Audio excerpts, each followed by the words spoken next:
Nayanthara versus Dhanush. Nayanthara கல்யாணம் பண்ணி 2 வருஷம் ஆகுது. இந்த 2 வருஷத்துல வந்துட்டு ஒரு நெட்ஃபிளிக்ஸ் டாக்குமெண்ட்ரி மாதிரி ஒன்று ரிலீஸ் பண்றேன் அப்படின்றது வந்துட்டு ரொம்ப நாளாவே இருந்தது. அவங்களும் கல்யாணம் முடிஞ்சு குழந்தையும் பெற்றுட்டாங்க. நானே வெயிட் பண்ணிட்டு இருந்தேன், என்னப்பா இவ்வளோ நாள் ஆகுது, என்னதான் ஆச்சு அப்படின்னு சொல்லிட்டு. பிகாஸ் நயன்தாரா கல்யாணம் பண்ணும்போது அவங்களுடைய வெட்டிங் ஷூட் வந்து ஃபுல்லாகவே வந்துட்டு நெட்ஃப்ளிக்ஸ்க்கு விற்கப்பட்டது. அந்த வீடியோவில் உள்ள சில விஷயங்கள், அதாவது இப்போ டாக்குமெண்ட்ரி பண்ணுறாங்கன்னா ஒரு பர்சனோட ஜேர்னி வந்து நம்ம கண்டிப்பாக இன்க்ளூட் பண்ணுவாங்க. அதில் வந்து அவங்களோட பேரண்ட்ஸு, ஃப்ரெண்ட்ஸுங்க, அப்புறம் அவங்க அந்த படம் எடுக்கக்கூடிய அந்த செட்ஸுங்க, இந்த மாதிரி நிறைய ஃபுட்டேஜுங்க, நிறைய விஷயங்கள் வந்து கண்டிப்பாக ஷேர் பண்ணப்படும் இல்லையா. இந்த இடத்துல தான் நம்ம முக்கியமான ஒரு விஷயத்தை பார்க்குறோம். என்ன அப்படின்னாக்கா, நானும் ரவுடி தான் அப்படின்ற படத்தோடைய ஆக்சுவல் ப்ரொடியூசர் வந்துட்டு தனுஷ் தான். ஓகேங்களா. ஸோ அவங்களுடைய உண்டபாரில் தான் வந்து ரிலீஸ் ஆயிருக்கு. அண்ட் அந்த படத்துலேருந்து வரக்கூடிய சீன்ஸை வந்துட்டு நீங்கள் என்னுடைய படத்துக்கு, நீங்கள் உங்களுடைய டாக்குமெண்ட்ரி யூஸ் பண்ணுறீங்கன்னாக்கா நீங்கள் வந்து காப்பிரைட் அப்படின்னு நம்ம சொல்லுவீங்களா, அது கொடுக்காம இருக்காரு நான் நினைக்கிறேன். என்ன காரணம் அப்படின்றது அவருக்கு தான் தெரியும். பட் அட் திஸ் பாயிண்ட் நீங்கள் அந்த கல்யாண வீடியோ வந்து நீங்கள் நெட்ஃப்ளிக்ஸ்க்கு வித்துருக்கீங்க. இட்ஸ் பிஸ்னஸ் இல்லையா. ஸோ அதில் ரிலீஸ் பண்ணும்போது அதுக்கு ஒரு பேமெண்ட் இருக்கு. அப்போ என்னோட ஃபுட்டேஜ் நீங்கள் யூஸ் பண்ணீங்கன்னா கண்டிப்பாக எனக்கு பேமெண்ட் அவர் கேட்டிருக்காரு. இங்கே என்ன நம்மளுக்கு ஒரு பெரிய கேள்வி வருது அப்படின்னாக்கா, மோஸ்ட் ஆஃப் த டைம் இவங்க பண்ணிருக்க டாக்குமெண்ட்ல வந்து கண்டிப்பா வந்து இந்த படம் மட்டும் இருந்திருக்காது, மத்த படத்தோட சீன்ஸ்க்கும் கண்டிப்பா இருந்திருக்கும் நான் நினைக்கிறேன். பட் மத்தவங்க எல்லாருமே வந்து ஃப்ரெண்ட்லியா, சரி வாமா வா உனக்கு ஒரு டாக்குமெண்ட்ரி பண்றியா, சரி ஓகே ஃபைன் நாம வந்து கொடுக்குறோம் அப்படின்னு கொடுத்துருக்காங்க நினைக்கிறேன். ஒன்லி தனுஷ் சார் சைட் மட்டும்தான் இன்னும் வந்து அந்த அப்ரூவல் வராம இருந்திருக்கு. ஆக்சுவலி நிறைய பேர் தவறு ஒன்று புரிஞ்சுக்கிறீங்க. என்ன அப்படின்னாக்கா, 3 செகண்ட் ஃபுட்டேஜுக்கு வந்து 10 கோடி கேட்கிறாரு தனுஷ் அப்படின்னு நினைச்சுக்கிறீங்க. ஆக்சுவலா இல்லைங்க. நீங்க பார்த்து இந்த ட்ரெய்லர் கிளிப்ஸ்ல மட்டும்தான் ஒரு 3 செகண்ட்ஸ் வருது. மற்றபடி ப்ராபபிளி அந்த டாக்குமெண்ட்ரி நீங்க பாத்தீங்கன்னாக்கா டெஃபினெட்லி அதிகமான ஃபுட்டேஜஸ் அவங்க யூஸ் பண்ணிருப்பாங்க நான் நினைக்கிறேன். ஸோ அதுக்கெல்லாம் சேர்த்து தான் ஒரு 10 கோடி கேட்கிறாரு. பட் இது எல்லாமே நடந்து இருக்கிற கேப்ல இப்போ சடன்லி இப்போ வந்து அந்த டாக்குமெண்ட்ரி வர நேரம் பார்த்து நயன்தாரா ஆஃபிஷியலா ஒரு 3 பேஜ் இருக்கக்கூடிய அறிக்கையை வந்து அவங்க ஹேண்டில் ரிலீஸ் பண்ணியிருந்தாங்க ஆஃபிஷியலா. விச் மீன்ஸ் இந்த மாதிரி தனுஷ் சார் பத்தியும் அவங்க அதுலேயே வந்து பெயின்ல போட்டாங்க. தனுஷ் சார், அவங்களுடைய அப்பா, இன்னாருக்கு மகன், இன்னாருடைய தம்பி அப்படின்ற பெயர்லாம் போட்டு ஒரு பெரிய ஹோல் லென்த் விஷயங்கள் இருந்தது. அதுல வந்து இந்த மாதிரி ரைட்ஸ் கொடுக்காம இருக்கிறதா இருக்கட்டும், அதனால 2 வருஷம் டிலே ஆகிறதா இருக்கட்டும். அதுக்கப்புறம் வந்து முக்கியமா ஒரு பகுதி, அந்த ஒரு பர்டிகுலர் பாயிண்ட் மட்டும் தான் எனக்கு பயங்கர ஷாக்கிங்கா இருந்தது. அதாவது இவ்வளோ எக்ஸ்பீரியன்ஸ் இருக்கக்கூடிய ஒரு நடிகை, முன்னணி நடிகை வந்து இந்த மாதிரி ஒரு வார்த்தையை பேசியிருக்காங்கிறது எனக்கு ரொம்ப ஆச்சரியமா இருந்தது. என்ன அப்படின்னாக்கா, கிட்டத்தட்ட தனுஷ் சார் வந்துட்டு அவங்க அப்பாவுடைய சிபாரிசு இல்லாம, அவங்க அண்ணன் இல்லாம கண்டிப்பா இவர் வந்து இன்னைக்கு வந்து இந்த இடத்துல இருந்திருக்க மாட்டாரு அப்படின்ற மாதிரி அவங்க ஒரு இடத்த வந்து சொல்லியிருக்காங்க. கிட்டத்தட்ட நம்ம வந்து ஒரு நெப்போட்டிசம் சொல்லுவீங்களா, அந்த மாதிரியான ஒரு சப்ஜெக்டிஃபை பண்ணியிருக்காங்க தனுஷ் சார். சரி, நான் வந்து தனுஷ் சார் ஃபேன்லாம் இல்லை. பட் ஓவராலா நம்ம பார்க்கும்போது அவருடைய க்ரோத் நம்ம பார்த்துட்டே இருக்கோம். முதல் படங்கள் வந்து இன்ன வரைக்கும் நம்ம பார்க்கணும். இங்கிலீஷ் படம் வேற நடிச்சிருக்காரு. ஸோ இது எல்லாமே வந்து அவங்க அப்பா பேரையோ இல்லை அவங்க அண்ணன் பேரையோ யூஸ் பண்ணியோ அவர் வர கிடையாது. எல்லாரோட நடிகர்களோட லைஃப்லயுமே வந்துட்டு அந்த டைரக்டர் தான் அவங்க செதுக்குறாங்க. அந்த கதை, அந்த மொத்த டீமுமே தான் ஒரு நடிகரை ஏற்றி விடுறாங்க. இது வந்து நயன்தாரா மேடமுக்கும் பொருந்தும் இல்லையா.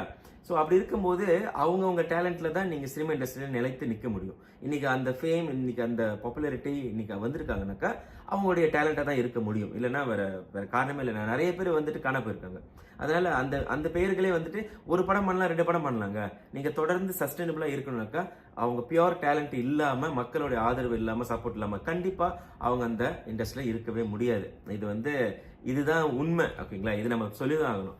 ஸோ இருந்தாலும் நான் வந்து தனுஷ் சாருக்கு முழுமையா நான் சப்போர்ட்டும் பண்ணல. ஏன் அப்படின்னாக்கா, உண்மை கதை என்ன எடுத்து நான் ஒரு சைடு தான் தெரியுது. அவங்க தனுஷ் சார் சைட்ல இருந்தும் ஏதாவது ஒரு அறிக்கையோ ஏதாவது ஒரு விஷயத்தை அவங்க கொடுத்து தான் அவங்க சொல்லணும். பட் இதுல ரொம்ப வியர்டான விஷயம் என்னன்னா, தனுஷ் சார் கூட நடிச்ச இன்னும் பல நடிகர்கள் ஆக்சுவலி நயன்தாரா போட்ட போஸ்டுக்கு சப்போர்ட் பண்ணிருக்காங்க. பிஹைண்ட் தி சீன் வந்து தனுஷ் சாரை பத்தி ஒரு சிலர் வேற மாதிரி எல்லாம் பேசியிருக்காங்க. ஓகேங்களா. ஸோ நம்ம பாக்குறது எல்லாமே வந்து மோஸ்ட் பாத்தீங்கன்னாக்கா, அந்த ஸ்கிரீன் முன்னுக்கு இருக்கிற மனிதர்கள் பார்த்தா ஸ்கிரீனுக்கு பின்னால வந்து நிறைய பேரை பத்தி நிறைய பேர் பேசியிருக்காங்க. எக்ஸாம்பிள் சொன்னாக்க வடிவேல் சார் பத்தி இனி நம்ம பாக்குறப்ப என்ன வடிவேல் இந்த மாதிரிலாம் நடந்திருக்காரு அப்படின்ற மாதிரி அவங்க ப்ரீவியஸ்லி ஒர்க் பண்ணவங்களாம் அவங்க சொல்லும்போது நம்மளுக்கு ஒரு மாதிரி இருக்கு இல்லையா. பட் இன்னைக்கு நயன்தாரா இன்னைக்கு ஓப்பனா எடுத்து ஒரு முடிவு எடுத்து இப்படி சொல்லும் போது இதுல வந்து மத்தவங்க எல்லாம் கனெக்டட் ஆகி சப்போர்ட் பண்றதை பார்க்கும்போது தான் நம்மளுக்கு ஒரு மாதிரி என்னவா இருந்திருக்கும், ஒருவேளை வேற விஷயங்கள்னால எல்லாமே இது ஒரு காரணமா காட்டி எதிர்க்கிறாங்களா அப்படின்ற மாதிரி கூட எனக்கு தோணுது. ஜெர்மன் வார்த்தைகள் சொல்லி முடிக்கிறதா இருக்கு. அது கிட்டத்தட்ட ஒரு சேடிஸ்ட், அந்த வார்த்தையோட அர்த்தம் வந்து ஒரு சேடிஸ்ட் மாதிரியான ஒரு ஃபீல்னு வச்சுக்கோங்களேன். ஸோ அந்த விஷயங்கள் சொல்றதா இருக்கட்டும், அதுக்கப்புறம் ஓம் நம சிவாய முடிக்கிறதா இருக்கட்டும், இந்த மாதிரி சில விஷயங்கள். இதுக்கு நடுவில் வந்து எல்ஐசி என்னுடைய மூவி டைட்டிலுங்க, அதை எப்படி நீங்க உங்க படத்தில் வச்சீங்க சொல்லிட்டு எஸ்.எஸ். குமரன் சொல்லிட்டு அவர் ஒரு அறிக்கை போட்டாரு. அதாவது இது வந்து நெருப்பு விட்டு எரிஞ்சிட்டு இருக்கு, அதில் இன்னும் எல்லாருமே பெட்ரோல் ஊற்றிட்டு இருக்க மாதிரி தான் இருக்குது. But I think it's a talk of town now because ரெண்டுமே ரொம்ப well known actor and actors. ஏன்னா இவங்க ரெண்டு பேருமே ஆக்சுவலாக வந்துட்டு எல்லா படங்களும் பண்ணியிருக்காங்க. ஹிந்தி பண்ணியிருக்காங்க, மற்ற லாங்குவேஜ் பண்ணியிருக்காங்க, தனுஷ் சார் இங்கிலீஷ் படம் பண்ணியிருக்காரு. ஸோ இட்ஸ் அ ஹியூஜ் ரெண்டு biggest celebrity in India. And அவங்க ரெண்டு பேருக்கு இப்படி ஒரு விஷயம் நடக்கிறதுன்றது வந்து இது தேவையா அப்படின்றது தான் இங்க ஒரு கேள்வி. வந்துட்டு விக்கி கூட வந்து தனுஷ் சார் வந்து கலாய்ச்சி ஒரு மாதிரி ஸ்டாரி போட்ட மாதிரி சொல்றாங்க. அப்புறம் அதை டிலீட் பண்ணிட்டாங்க அப்படின்னு கூட சொல்றாங்க. அட் திஸ் பாயிண்ட் என்னன்னா அவங்க பயங்கரமான ஒரு ரேஜ் மூட்ல இருக்காங்க அவங்க ரெண்டு பேரும். பட் என்னன்னா தனுஷ் சைட்ல இருந்து என்ன வரப்போகுது அப்படின்னு சொல்லிட்டு. பட் நான் போட்ட ட்வீட் என்னன்னாக்கா, தனுஷ் சாரை வந்துட்டு ஒரு நெப்போட்டிசம் ப்ராடக்ட்ன்ற மாதிரி நீங்க சித்தரிச்சு அதில் எழுதிருக்கிறது மட்டும், அந்த அறிக்கையில் இருக்கிறது மட்டும் எனக்கு உடன்பாடு இல்லை. ஏன்னா நம்ம எல்லாருக்குமே தெரியும் அவருடைய சொந்த டேலண்ட்ல அவர் கஷ்டப்பட்டு தான் முன்னுக்கு வந்திருக்காரு அப்படின்றத நான் சொல்லியிருக்கேன். இன்னொரு பக்கம் நீங்க ஆக்சுவலா பாத்தீங்கன்னா, இன்ஃபேக்ட் நான் போட்ட ஓட்டிங்ல நிறைய பேர் வந்து தனுஷ் தான் போட்டிருக்காங்க, நாட் ஆன் ஸ்டார் பேஸ். ஆக்சுவலா ஏன் அப்படின்னாக்கா, இங்க வந்து ஆளுங்களோட கேள்வி என்னன்னா, ஏமா நீ வந்து நெட்ஃபிளிக்ஸ்ல படத்தை ரிலீஸ் பண்றனாக்கா அதுவே உனக்கு ஒரு பிசினஸ் தான் இல்லையா?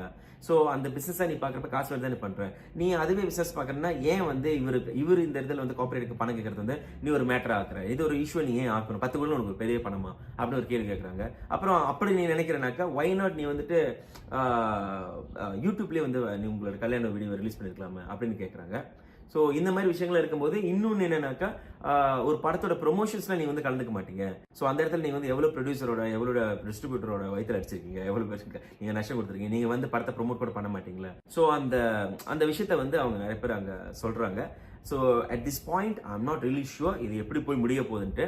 பட் இது ப்ராபப்ளி ஒரு லா இஷ்யூ அந்த மாதிரி கூட ஆகலாம்.